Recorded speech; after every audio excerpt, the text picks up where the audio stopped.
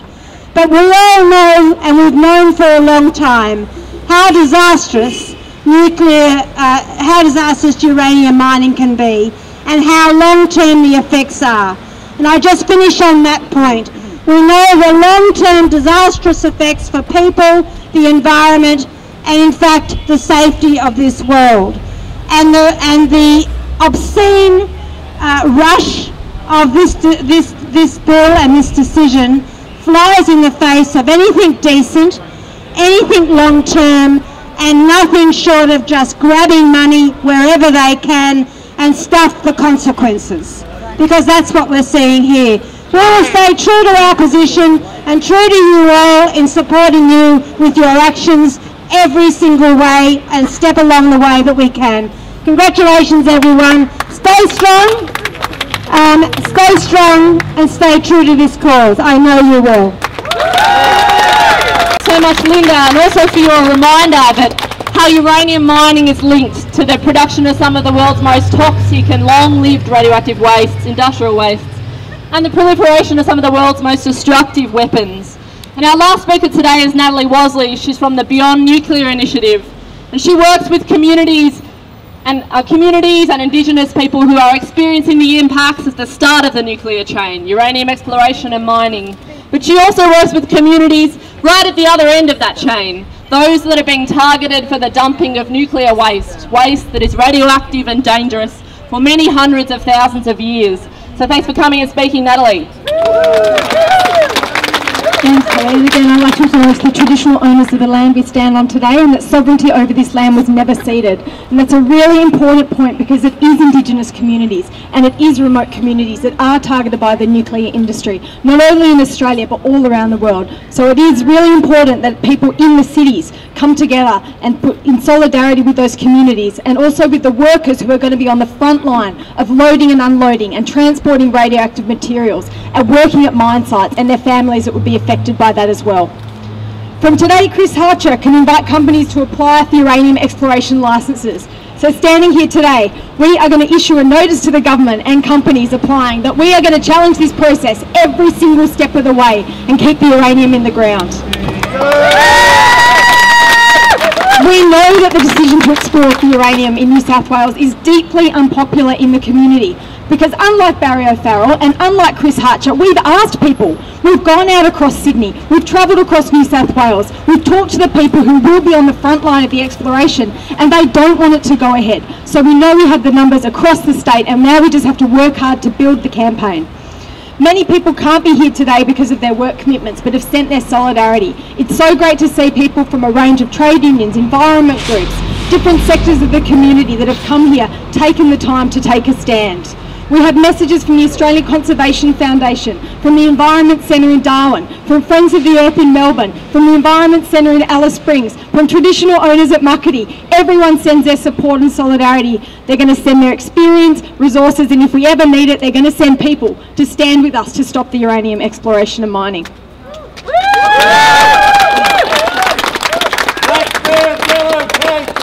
The government and the uranium. They think about dollar signs, but we think about the dangers. We think about the human impacts of the industry. We think about the displacement of people from radioactive bomb tests in Australia and overseas, from uranium mining, from Chernobyl, from Fukushima, from all of the accidents and incidents we never hear about. People forced to move through policy or through poison. They're displaced, and some of them can never return to their communities.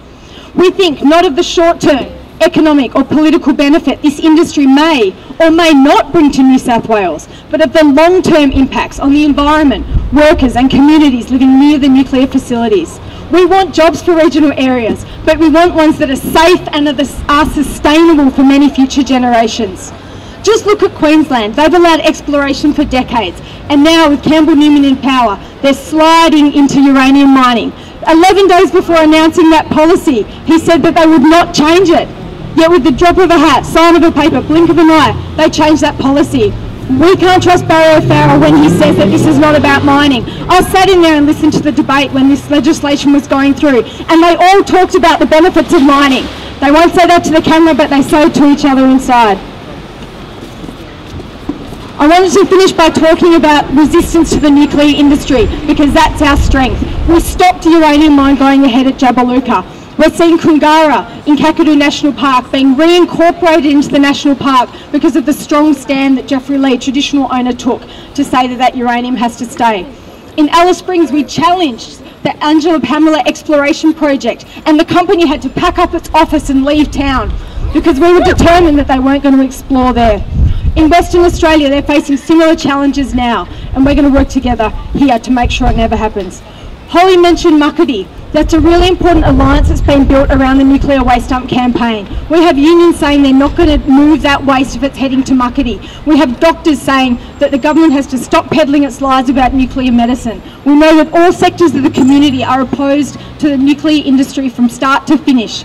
We know we have connections. We know we can do this. We have a couple of things going on with the campaign, which I'm sure Holly will mention. But I just wanted to show you the charter, which we put together before we launch this campaign. There's a fantastic range of organisations signed on to this uranium-free charter, but we need more. So please take this back to your workplaces. We want as many different organisations as we can signed on. The Illawarra Aboriginal Land Council has since signed on, and we're outreaching to the Aboriginal community councils and members to say that if they want support to fight this, we're going to do it in the city, and we can do it on the ground as well if they need to. Thanks so much, everyone, for coming.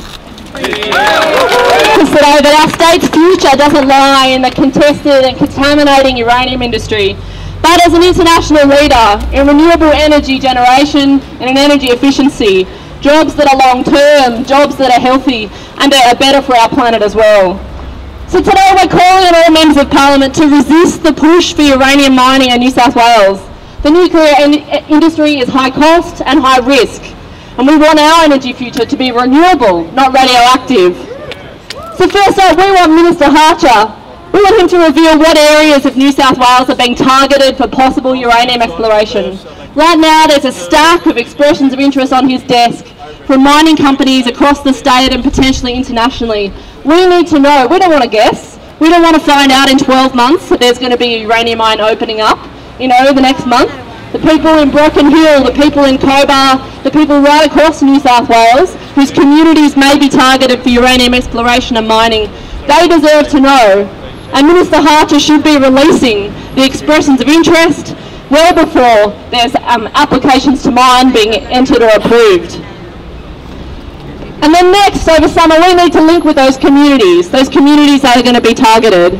From Broken Hill to the very north-east corner of New South Wales, the New England region, to potentially the very south-east corner in Eden, where there has been some logged uranium deposits. Wouldn't that be ironic? A uranium mine in Eden in New South Wales. Liberals sell out! Liberals sell out! But it's up to you. We need you to go back to your organisations, and we need you to link up with people in your communities, people in your suburbs, people in your unions, and get involved in a campaign in New South Wales to stop uranium exploration and to prevent uranium mining in our state. So let's finish off with a chant, and maybe the one that we had a good crack at before, which was, who remembers? We want our state uranium free. Keep our state uranium free. Keep our state uranium free. Keep our state uranium free. Keep our state uranium free. Keep our state uranium free. Keep our state uranium free. Keep our state uranium free. Keep our state uranium free. Keep our state uranium free. Keep our state uranium free. Keep our state uranium free. Keep our state uranium free. Keep our state uranium free. Keep our state uranium free. Keep our state uranium free. Keep our state uranium